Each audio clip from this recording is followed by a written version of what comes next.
ایک صاحب نے سوال کیا ہے کہ مفتی صاحب ٹراؤزر میں نماز پڑھنے کا کیا حکم ہے؟ دیکھیں، ٹراؤزر ہو یا پینٹ ہو،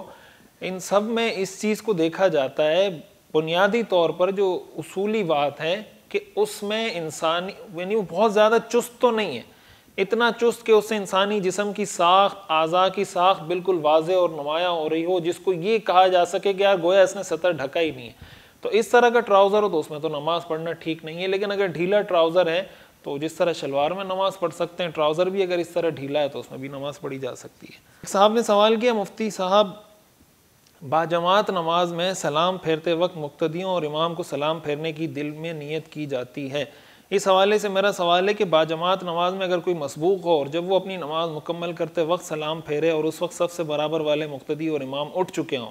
تو وہ سلام پھیرتے وقت کیا یہ دل میں نیت کرے گا کہ مقتدیوں اور امام کو سلام کرتا ہوں؟ دیکھیں، ایک بات تو یہ سمجھیں کہ جب انسان نماز میں سلام پھیرتا ہے نا، تو اگر وہ اکیلے نماز پڑھتا ہے تو اکیلے نماز پڑھتے وقت جب وہ السلام علیکم ورحمۃ اللہ اور السلام علیکم ورحمۃ اللہ کہتا ہے تو اس میں نیت اس بات کی کرتا ہے کہ میرے دائیں جانب جو فرشتے موجود ہیں ان کو سلام کرتا ہوں، بائیں جانب جو فرشتے موجود ہیں ان کو سلام کرتا ہوں۔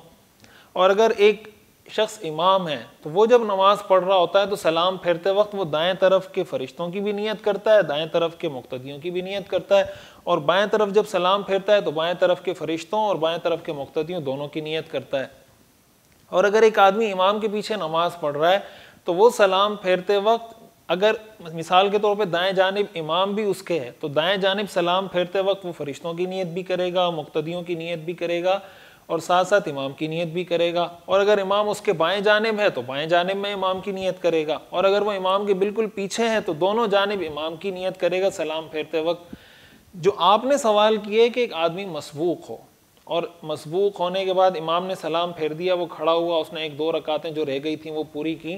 تو مسبوق اپنی باقی نماز میں منفرد کے حکم میں ہوتا ہے۔ منفرد کے حکم میں ہونے کا مطلب یہ ہے کہ جب وہ سلام پھیرے گا تو صرف فرشتوں کی نیت کر کے السلام علیکم ورحمۃ اللہ، السلام علیکم ورحمۃ اللہ پڑھے گا، باقی مقتدی ظاہر موجود نہیں ہے، امام موجود نہیں ہے تو ان کی نیت بھی نہیں کرے گا۔